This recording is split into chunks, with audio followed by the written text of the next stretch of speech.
3 de agosto de 1914. A guerra começou. O mundo imaginava um conflito moderno, mas encontrou algo visceral. Quando pensamos no horror da Primeira Guerra Mundial, lembramos das trincheiras, da artilharia e das metralhadoras. O cenário era devastador. Mas existia outro tipo de pesadelo que raramente é mencionado: os invasores de trincheiras. Homens que caçavam outros homens no escuro. Por que o combate evoluiu para a barbárie física? A resposta está na mentalidade dos generais. No vídeo, nota-se o contraste: mapas limpos em mesas de madeira e sangue misturado à lama no fronte. Antes de 1914, os líderes militares europeus tinham uma fé quase religiosa no ataque. A França era o exemplo mais radical. Mesmo após a derrota humilhante para a Prússia em 1871, os generais franceses pregavam a vontade de vencer. Eles acreditavam que a coragem pura superava qualquer metralhadora. O absurdo era visual. Propostas para trocar as calças vermelhas brilhantes dos soldados por cores camufladas foram rejeitadas. O motivo? O alto comando dizia que cores neutras destruiriam o espírito de luta. O resultado foi um alvo vivo no campo de batalha. No centro dessa filosofia estava a baioneta. Antes da guerra, fuzis e baionetas eram desenhados para o alcance máximo. Era uma corrida armamentista de centímetros. O objetivo era simples: esfaquear o inimigo antes que ele pudesse tocar em você. O fuzil francês Lebel modelo 1886 era uma prova disso. Sua baioneta tinha uma lâmina de 50 centímetros, com seção transversal em formato de X. Foi projetada para perfurar roupas grossas e ossos. Com a baioneta acoplada, a arma chegava a 1,80 m de comprimento. Os alemães a apelidaram de a agulha francesa. Mas a Alemanha respondeu. O fuzil Gewehr 98 tinha uma baioneta de quase 50 centímetros. O conjunto total media 1,75 m. O design tinha um propósito específico: permitir que soldados a pé derrubassem cavaleiros de seus cavalos. Isso mostra como os planejadores ainda viviam no século anterior. O treinamento era mecânico: estocada, defesa e investida. Os alvos ensinados eram a garganta, o peito e a virilha. Tropas francesas marchavam ombro a ombro para maximizar o impacto do choque. O som de milhares de botas batendo no chão era o prelúdio da carnificina. Uma arma alemã, porém, gerou um escândalo mundial: a baioneta de serra. Ela tinha 29 dentes duplos na parte superior. Na prática, era uma ferramenta para engenheiros cortarem madeira e arame. Mas no campo de batalha, virou símbolo de barbárie. Propagandas aliadas diziam que os dentes eram feitos para causar ferimentos atrozes. Na realidade, a serra era péssima para o combate, pois ficava presa nas roupas das vítimas. Mas a propaganda foi eficiente. Soldados alemães ficaram com tanto medo de serem executados ao serem capturados com essa arma, que começaram a lixar os dentes das baionetas por conta própria. Os generais queriam provar suas táticas a qualquer custo. O desastre era inevitável. Agosto de 1914. A França lançou sua grande ofensiva em Alsácia-Lorena. Soldados avançaram com calças vermelhas e casacos azuis. Bandas tocavam. Bandeiras tremulavam ao vento. Oficiais lideravam na frente com espadas desembainhadas, imitando os tempos de Napoleão. Eles marcharam diretamente para a zona de morte da guerra industrial moderna. 22 de agosto. Nesse dia, o exército francês sofreu 27 mil mortes em apenas 24 horas. Foi um massacre sem precedentes, mas isso era apenas o começo. Depois ficou pior. Não havia margem para erro. Os eventos aceleraram e o combate corpo a corpo se tornou a única forma de sobrevivência. 27 mil soldados franceses. Esse foi o saldo de apenas 24 horas. O dia mais letal da história militar da França não foi um acidente, foi um massacre sistemático. Mais homens morreram nesse único dia do que em qualquer outra batalha na história da Guerra Francesa. A tática revolucionária da ofensiva invencível ruiu diante da realidade mecânica. Metralhadoras e artilharia pesada não negociavam com a coragem. O arame farpado segurava os corpos. A infantaria era ceifada muito antes de chegar ao alcance da baioneta.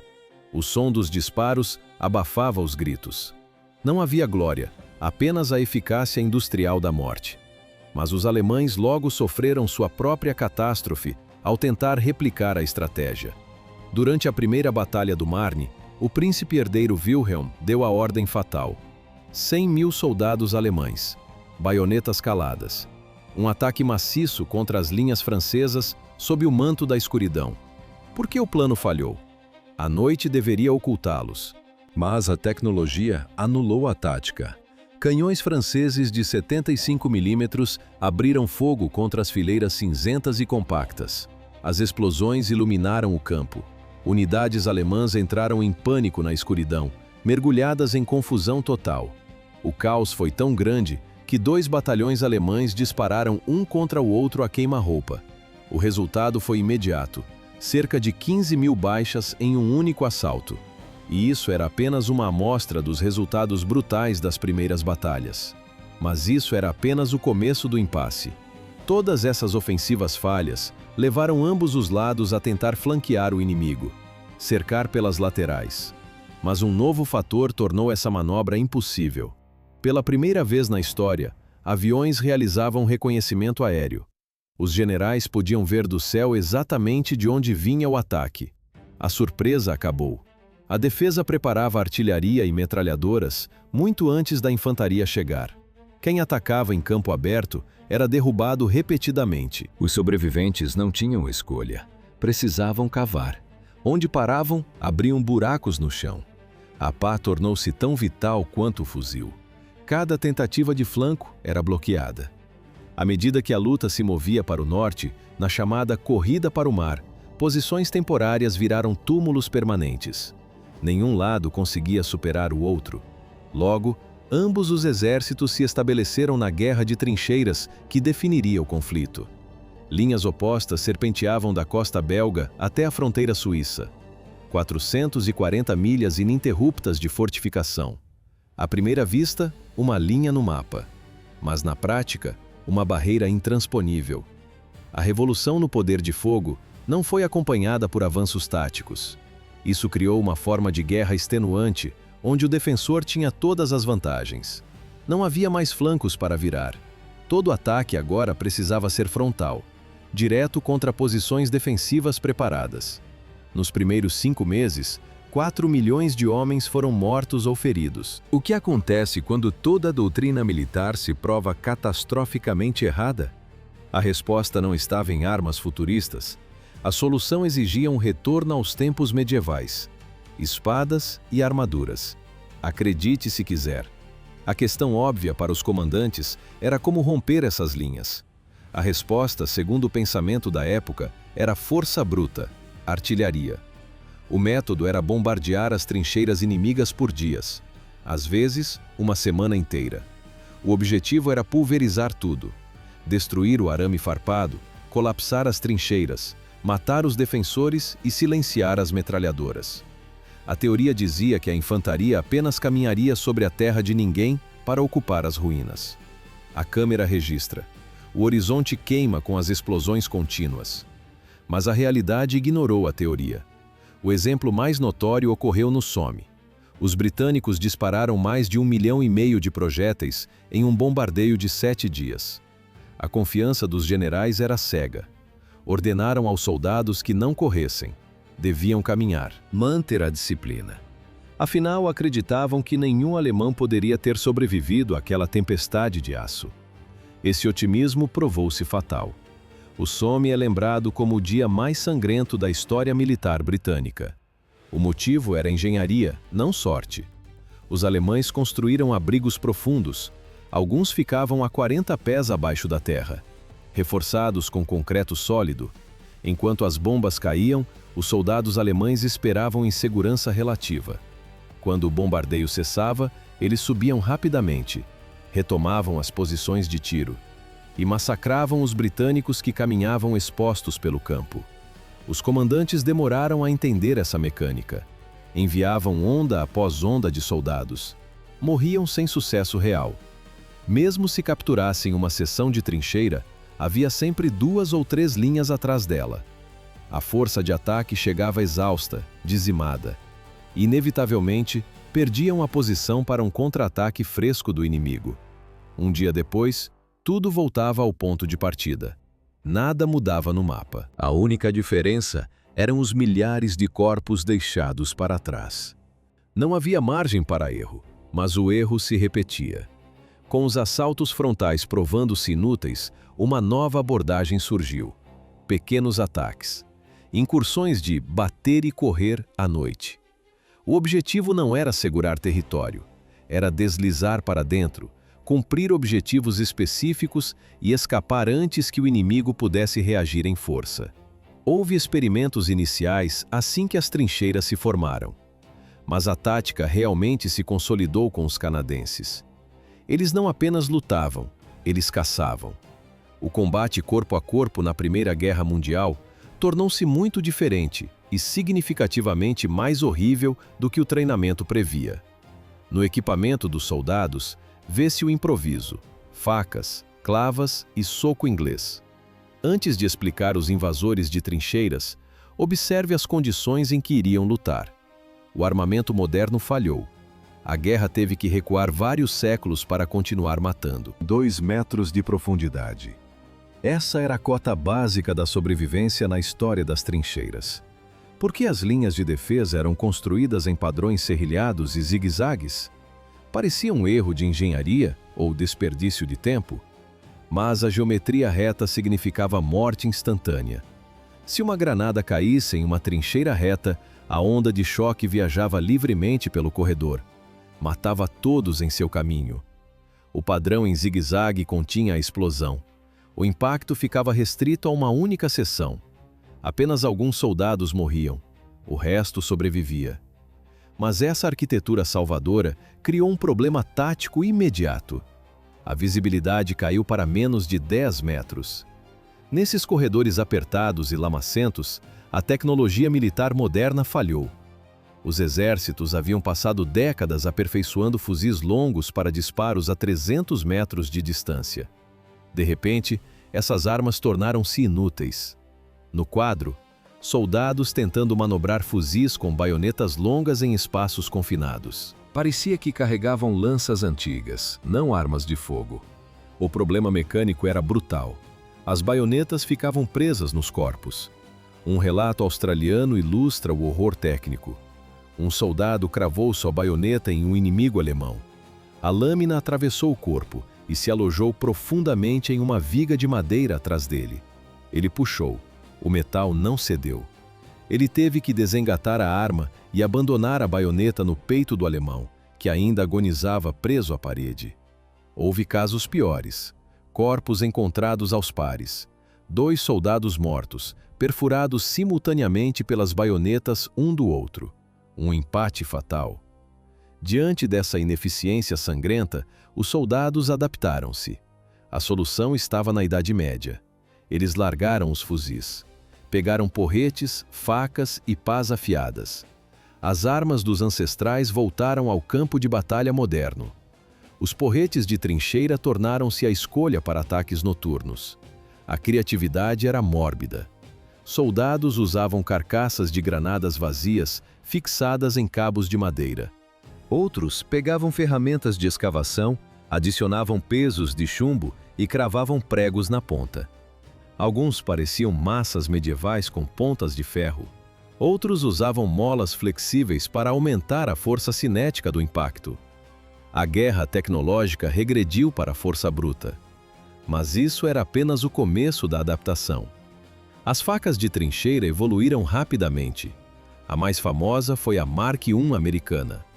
Não era apenas uma lâmina. O cabo possuía um soco inglês de latão embutido e pontas afiadas para impedir que o inimigo segurasse a mão do atacante. A base do cabo terminava em uma ponta de aço sólida. Eles chamavam isso de esmagador de crânios. A câmera registra. O metal dessas facas é totalmente preto. Elas eram escurecidas quimicamente.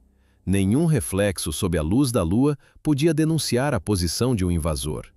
No entanto, entre todo esse arsenal improvisado, a ferramenta mais letal foi a pá. À primeira vista, um instrumento para cavar buracos, mas na prática, a arma de combate corpo a corpo perfeita. Era pesado o suficiente para quebrar ossos. Os soldados afiavam as bordas até virarem navalhas. O efeito no corpo humano era devastador. E ao contrário da baioneta, a pá nunca ficava presa. Ela cortava e saía. O retorno aos tempos medievais não parou nas armas ofensivas. Chegou às armaduras. Os alemães distribuíram peitorais de aço. A peça pesava mais de 9 quilos. Na teoria, protegia o tronco. Na prática, era impossível correr com ela. Servia apenas para sentinelas estáticas e operadores de metralhadora. Os americanos tentaram algo ainda mais extremo, o escudo corporal Brewster. 18 quilos de aço cromoníquel. Na filmagem, nota-se, o soldado mal consegue caminhar com a estrutura. Parava balas de fuzil, mas transformava o homem em uma tartaruga metálica. Nunca foi prático para o combate real. Com o equipamento definido, a tática mudou. Nasceram os ataques de trincheira. A lógica era cirúrgica. Um pequeno grupo de homens rastejava na escuridão. Eles passavam despercebidos pelas metralhadoras que dizimavam ataques em massa. Não precisavam destruir toda a linha de arame farpado, apenas abrir um buraco. O objetivo não era conquistar território, era entrar, matar, destruir e sair. Sem bombardeios de artilharia avisando a chegada, o elemento surpresa era total. Mas raramente tudo saía como planejado. Os canadenses elevaram essa violência noturna a uma forma de arte. Tornaram-se os especialistas em incursões silenciosas. 28 de fevereiro de 1915. O primeiro grande ataque organizado. 100 homens da infantaria ligeira canadense Princesa Patrícia atacaram posições alemãs. Eles destruíram 30 metros de trincheira inimiga. O custo foi calculado: 5 mortos, 7 feridos, 2 desaparecidos. Mas a técnica foi refinada meses depois. 17 de novembro, Fazenda Petit Douve.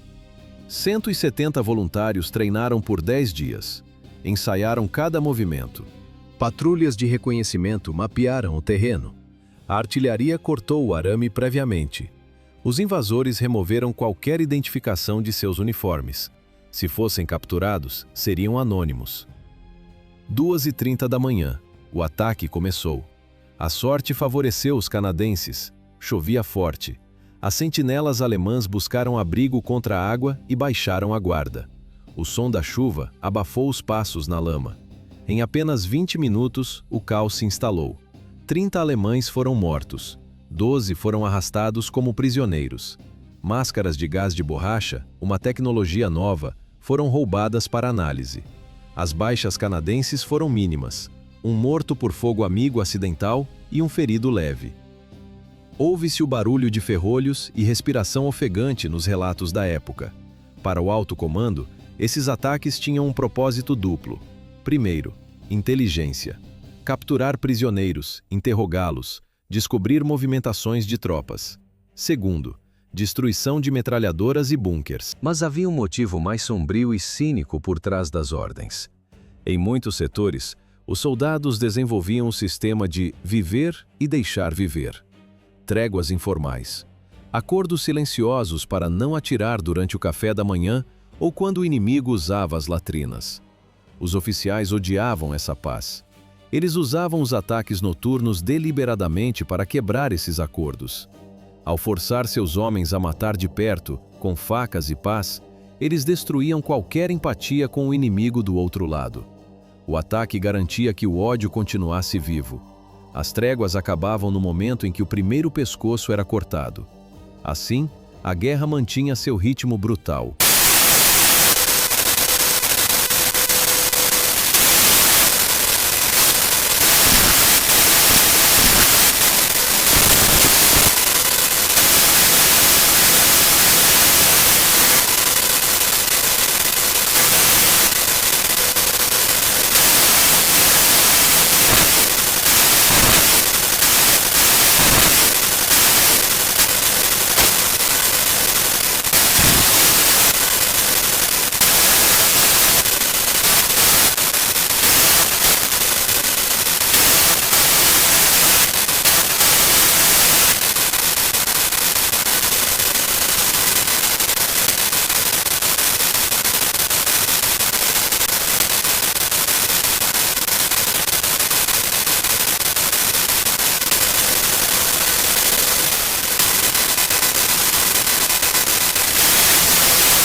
Lama profunda. Crateras de artilharia cheias de água estagnada, detritos de metal, cadáveres em decomposição que serviam de cobertura. Os invasores moviam-se de barriga no chão, rastejavam centímetro por centímetro. O cheiro de putrefação era constante, a paciência era a única blindagem. Um soldado veterano resumiu a tática: se você for devagar o suficiente, torna-se invisível. Mas o arame farpado bloqueava o caminho. Barreiras de 30 pés de largura, 5 ou 6 pés de altura. Fileiras múltiplas de estacas de ferro entrelaçadas. Os defensores penduravam latas vazias nos fios. Um toque leve, um barulho metálico, e a posição estava comprometida.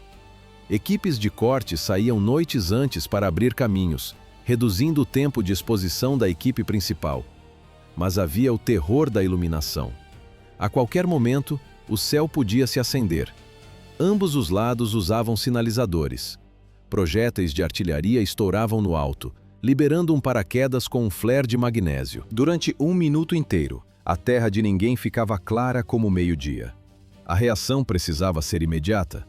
Ao ver o sinalizador subir, os invasores congelavam. À primeira vista, estátuas na lama. Mas na prática, alvos vivos esperando a morte. Qualquer movimento sob a luz atraía fogo de metralhadora instantâneo. Os veteranos ensinavam, cabeça baixa e olhos fechados. Se você olhasse para a luz, seus olhos refletiriam o brilho. Sentinelas inimigos veriam um reflexo na escuridão. O próximo obstáculo eram os ouvidos do inimigo. Postos de escuta avançados ficavam na frente da linha principal. O trabalho deles era simples: detectar invasores e dar o alarme. Se gritassem, todo o fronte abriria fogo. Os invasores precisavam localizar esses postos, evitá-los ou silenciá-los com uma faca na garganta. Patrulhas inimigas também rondavam a área. O encontro era tenso. Muitas vezes, invasores e patrulhas inimigas se esbarravam na escuridão. Aqui acontecia algo curioso. Se o inimigo não estava atirando nem soltando flares, significava que eles também tinham homens expostos. Quando duas patrulhas rivais se encontravam acidentalmente, muitas vezes deixavam o outro passar. Ninguém atirava. Eles sabiam a consequência. O primeiro tiro traria a artilharia de ambos os lados, matando a todos na terra de ninguém. Mas essa trégua acabava na trincheira.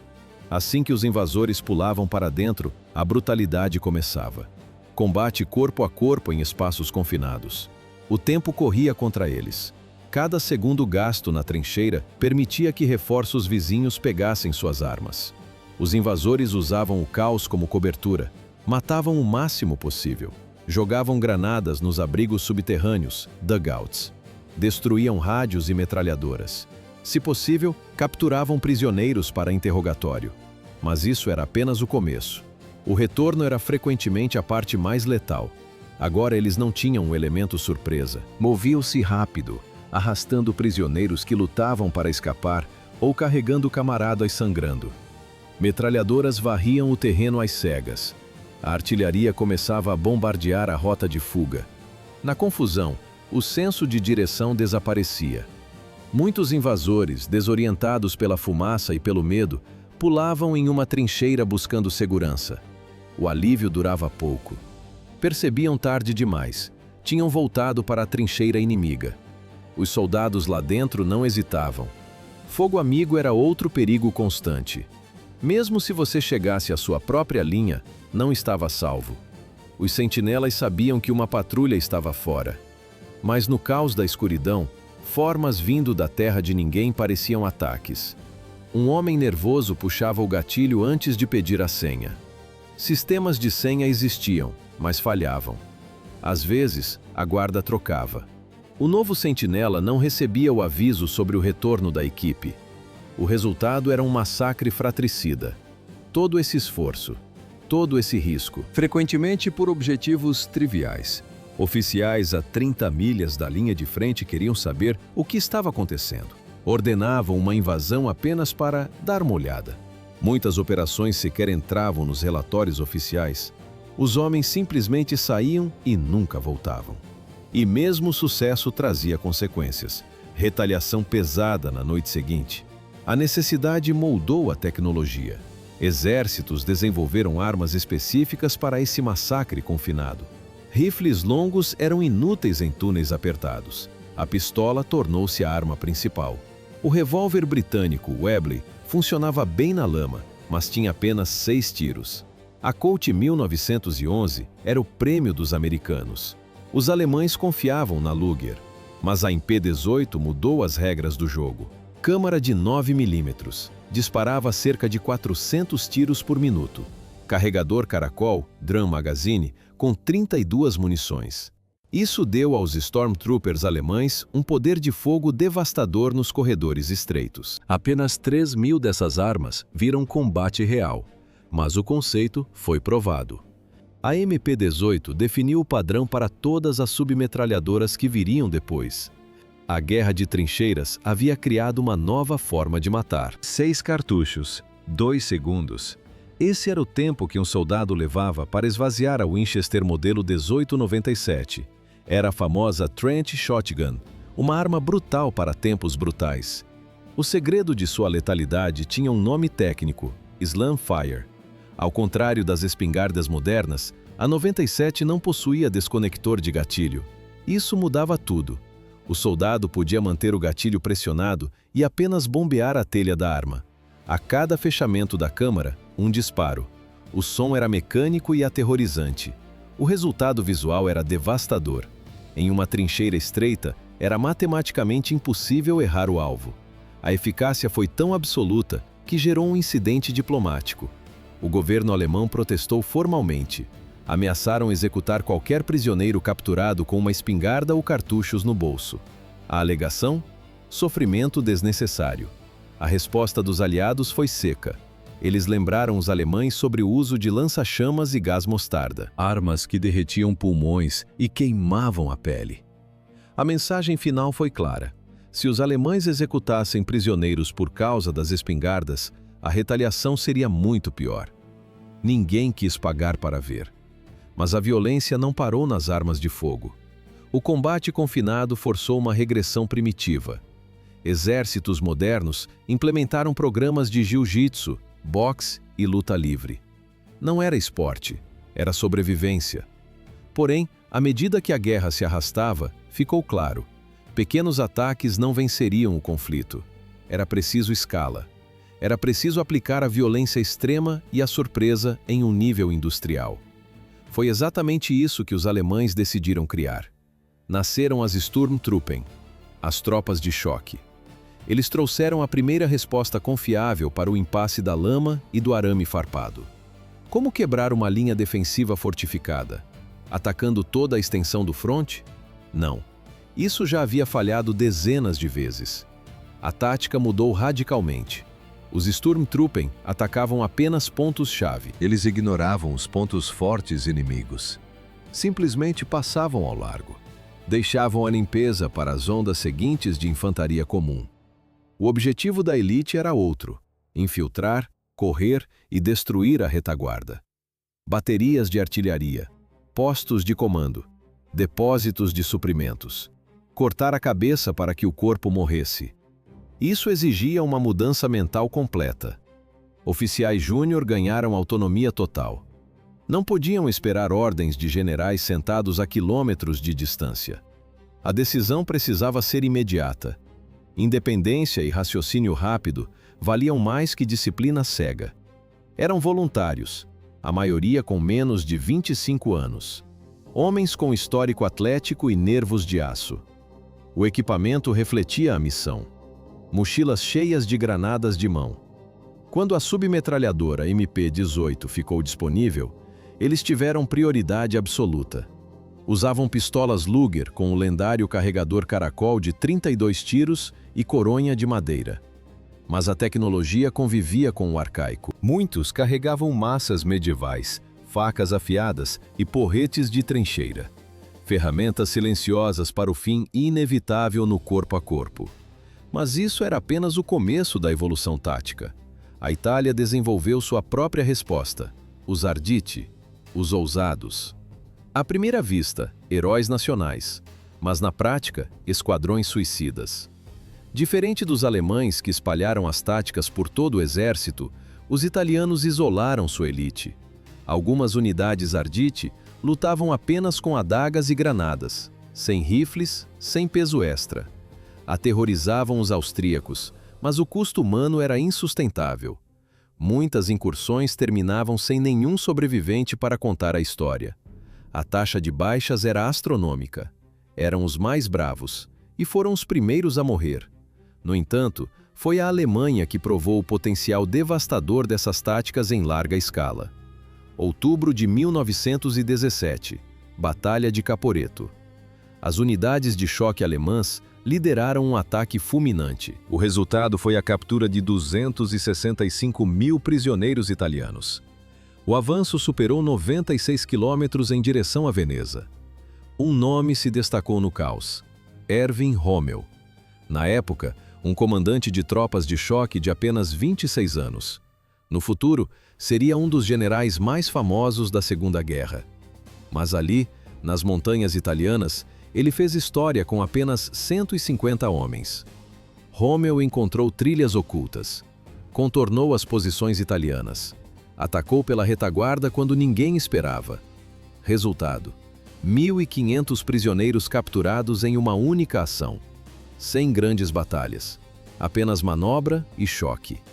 Caporetto foi o ensaio. O alvo real sempre foi o fronte ocidental. Março de 1918. A Alemanha encerrou a guerra com a Rússia. 50 divisões veteranas foram transferidas para o oeste. Pela primeira vez desde 1914, os alemães tinham vantagem numérica sobre os aliados.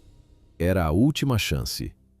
Precisavam vencer antes que a massa humana dos Estados Unidos chegasse à Europa. A ofensiva de primavera começou com o som do apocalipse. 1 milhão de projéteis de artilharia disparados em apenas 5 horas. A maior barragem de fogo de toda a guerra. O cenário ajudou. 21 de março amanheceu sob uma neblina espessa. A visibilidade era zero. Os Sturmtruppen deslizaram para dentro das linhas britânicas como fantasmas. Não foram vistos, não foram ouvidos, até ser tarde demais. O avanço foi o mais profundo desde o início do conflito. 64 quilômetros em 2 semanas. A guerra estática acabou. O fronte voltou a se mover. Parecia que a Alemanha venceria. Mas o sucesso trouxe a própria derrota.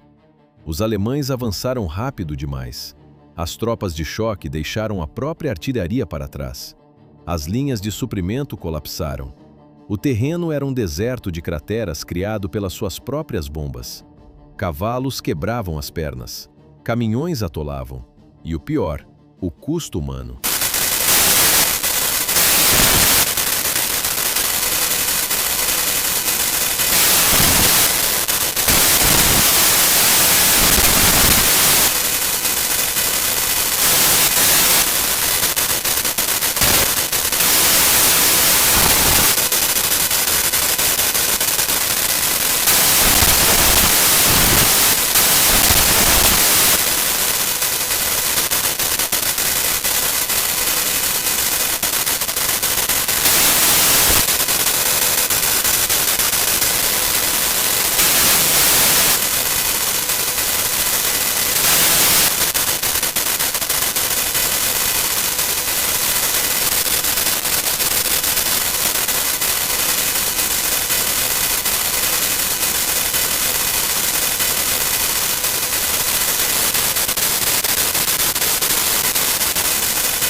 A tecnologia não civilizou a guerra, apenas a tornou mais eficiente.